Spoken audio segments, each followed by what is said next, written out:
Essa é Ofélia, a irmã da Mortícia. Qual era o objetivo do Gus e da sua filha? O que aconteceu com a Wandinha? Tudo isso e muito mais vamos comentar agora, explicando todo o final da parte 1.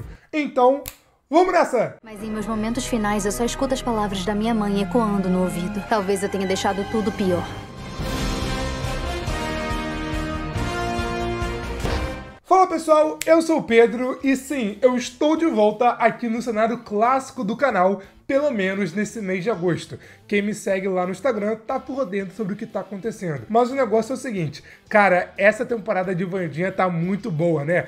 A Jenna Ortega prometeu e ela cumpriu. Não teve romance, não teve lenga-lenga, focou mais no terror, no mistério, no suspense e até agora tá dando muito certo e eu tô achando muito melhor do que a primeira temporada. E o que você tá achando? Me conta aqui nos comentários. Mas antes de começarmos a conversar, fica claro o aviso de spoilers. Bom, essa parte 1 da segunda continuou a história da primeira temporada, amarrou as duas e seguiu por um caminho que, cara, eu tô gostando muito. Como a gente viu, a Wandinha tinha uma Stalker, e aqui descobrimos que a Stalker era a Agnes, uma jovem de Nunca Mais que tem o poder de ficar invisível, que é simplesmente a maior fã da Wandinha. E tão inspirada e querendo ser amiga dela, ela começou a pregar várias peças contra a Wandinha e a Enid, até ela se revelar e virar uma aliada contra o inimigo principal. Após o que rolou na primeira temporada, a Laura Gates foi presa e o Tyler foi mandado para o hospital psiquiátrico de Willow Hill para ser cuidado pela doutora Fairburn,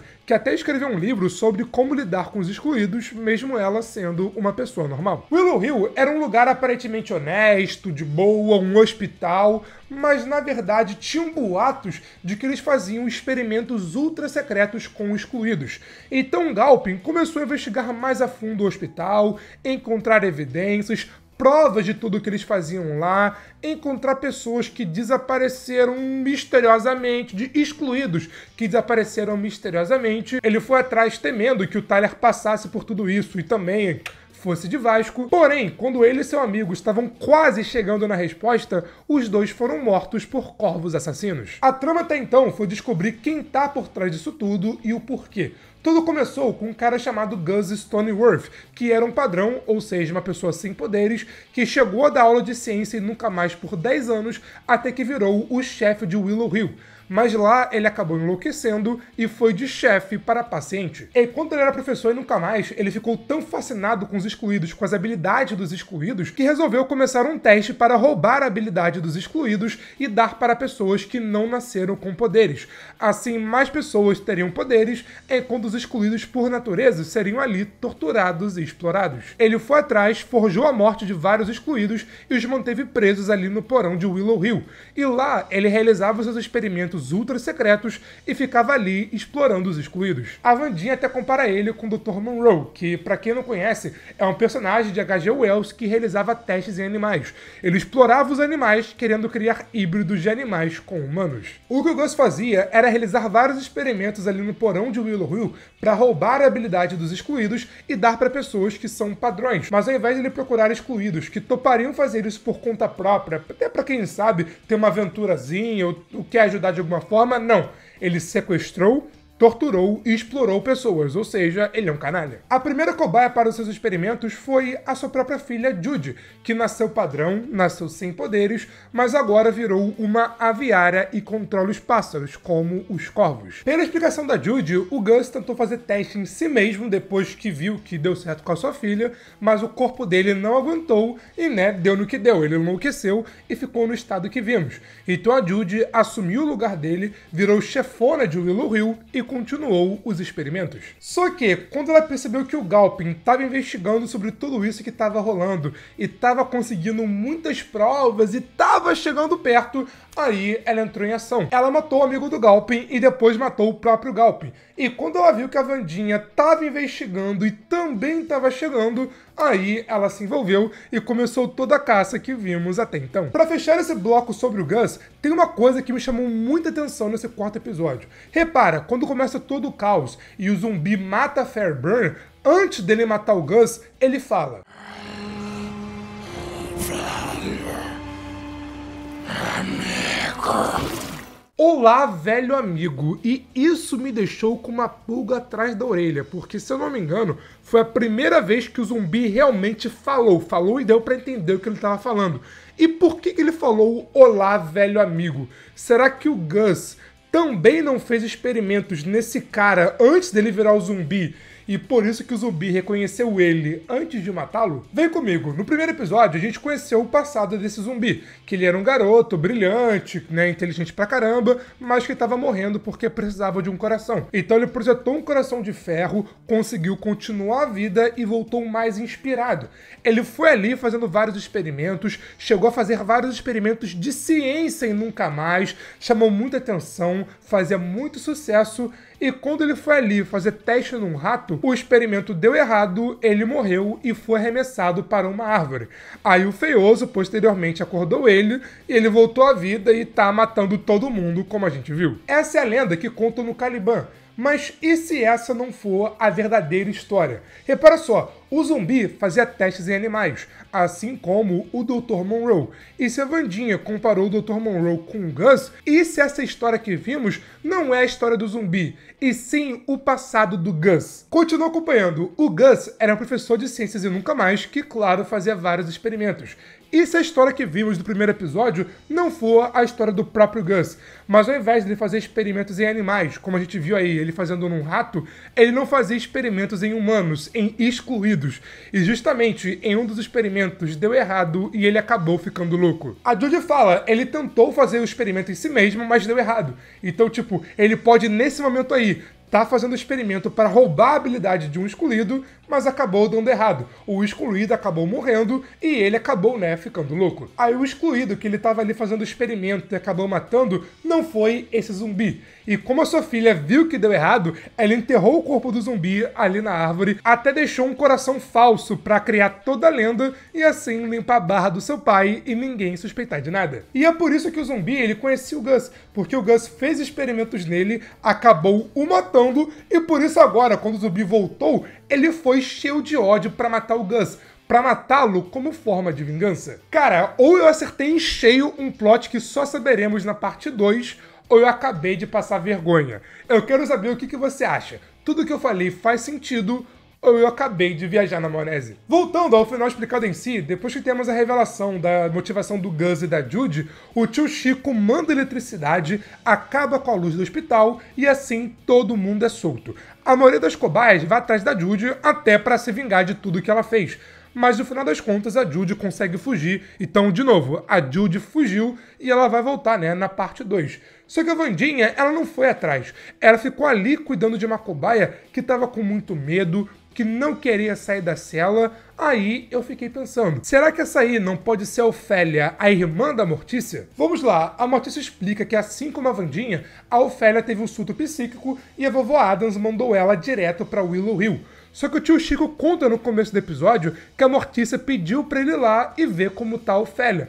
Mas a Ofélia já tinha escapado e ele não encontrou ninguém. Aí tem duas possibilidades. Ou eles vão trabalhar que a Ofélia realmente fugiu de Willow Hill e tá desaparecida, até que eventualmente ela vai reaparecer aqui na história. Afinal, citaram muito ela porque ela vai aparecer, ou ela já apareceu e eu prefiro seguir com essa possibilidade. Vamos lá, e se a Ofélia realmente não fugiu de Willow Hill, o tio Chico ficou lá por semanas e não achou ela, então realmente ela fugiu por um tempo, mas aí, eventualmente, ela foi encontrada. Ela voltou para Willow Hill e quando voltou, ela sofreu.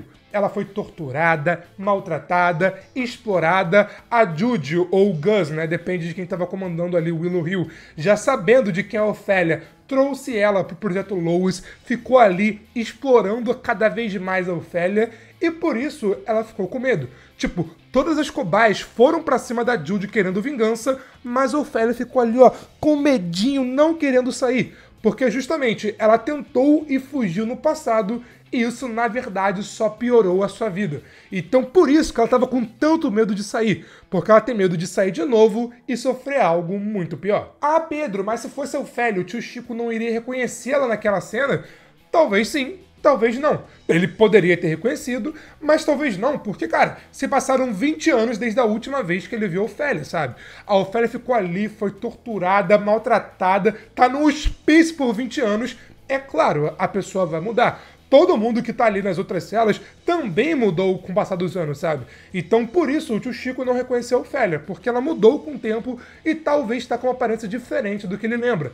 Ele talvez lembre da Ofélia vestida como uma Addams, toda produzida, toda cheia de negócio preto e tal, chique pra caraca, mas agora ela ali no hospício, ele talvez não tenha reconhecido. Né, acontece. Eu acho que pode ser a Ofélia, porque, pô, cara, até agora a trama tá amarradinha. Eles deram um gancho aqui pra trama da segunda temporada, se conectando com a trama da primeira de uma maneira muito fluida, muito natural. E essa aí, ser Ofélia, faz total sentido.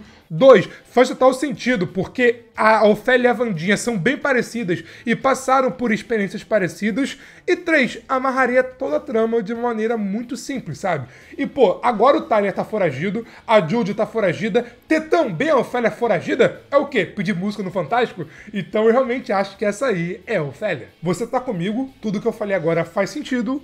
Ou eu, de novo, viajei na maionese? Porque assim, se essa aí não for Ofélia, ela é um personagem importante. A série deu ênfase pra ela, é porque ela vai ser relevante. E faz total sentido ser Ofélia pra justamente amarrar as histórias. Eu tento me segurar, cara, mas o espírito teoreca é mais forte. No caos, a Judy acabou fugindo, todos os malucos também fugiram, o zumbi mata tanto a Fairburn quanto o Gus, a Laurel liberta o Tyler achando que o Tyler vai ceder pra ela, mas na verdade o Tyler mata a Laurel. Sim, o Tyler mata ela. Se você reparar, ela fica ali pálida, de olhos abertos, não tá respirando, então realmente foi de Vasco.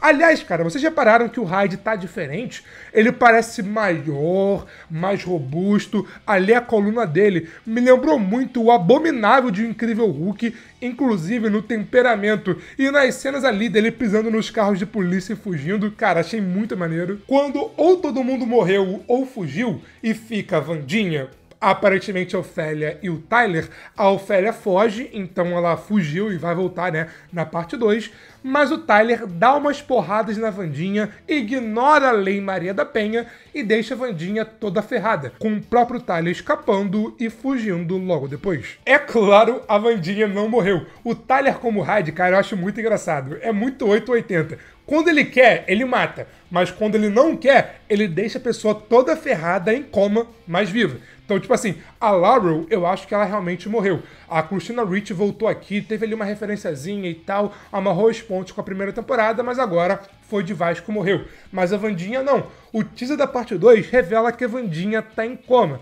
Mas é aquela, ela vai ficar em coma ali por algumas horinhas, alguns minutinhos do 5º episódio, vai acordar e vai voltar pra continuar sua saga. Falando no teaser, já amanhã vai ter análise completa dele aqui no canal. Eu também vou rever os trailers, os teasers da temporada no geral, pra saber o que falta, quais cenas ainda vão aparecer. Vou fazer um vídeo bem top, bem completo pra vocês. Vai ter um vídeo comentando teorias sobre o que pode rolar na parte 2. Vai ter um vídeo de detalhes. E essa temporada tá com muitas referências. Sério, cara. Eu tô muito ansioso pra esse vídeo. E claro, pra você não perder tudo isso, já se inscreve aqui embaixo e ativa o sininho. E também tô pensando em trazer um vídeo comentando as pontas soltas para a parte 2. Porque a parte 1 respondeu vários mistérios. Mas tem muita coisa em aberto. Como, por exemplo, o zumbi matou a Fairburn e o Gus e fugiu. A Judy também fugiu. E com certeza vai querer se vingar da Wandinha, porque o seu pai morreu e o seu plano deu errado. O Tyler também fugiu depois de matar a Laurel. E quem sabe ele não pode ir atrás da Judy, porque a Judy matou o seu pai. Todos os malucos foram soltos. O que vai acontecer com a mãe da Bianca e todo o lance de Canto da Manhã, dela tá foragida, com quem o diretor estava falando no telefone e com certeza armando um plano maléfico. Eu tenho certeza que a Mortícia pegou o livro da Good depois que a vovó Addams foi embora. A cara que ela faz ali, ela pegou o livro de volta até pra ter uma precaução. E também tem um maior mistério: como a Wandinha vai prevenir a morte da Enid? Ó, o meu palpite pra parte 2 vai ser o seguinte: eu acho que agora a Judy vai querer se vingar. A Judy tava atrás da Wandinha porque a Wandinha tava sabendo demais, tava metendo o nariz onde não devia, mas agora a Judy tem mais do que motivação pra caçar a Wandinha e a sua família. Então eu acho que a Judy vai voltar e vai voltar com tudo, com sede de vingança. E eu tenho certeza, anota aí, quem vai acabar com a Judy vai ser o Tyler. O Tyler vai matar ela como forma de vingança, porque ela matou o Galpin. Eu tenho certeza que vai ser isso. É sério, eu tô adorando essa segunda temporada e tem muita coisa ainda pra gente comentar. É quando eu tô produzindo os próximos vídeos, porque, cara, eu fiquei muito ansioso e tem muita coisa ainda pra gente comentar. Aqui você pode relembrar o que rolou na primeira temporada. Se você for ver a segunda e ficou meio perdido, clica aqui que eu te conto tudo detalhadinho e eu tenho certeza que você vai gostar. Então é o seguinte, eu nem vou me despedir. Clica aqui que eu tô te esperando.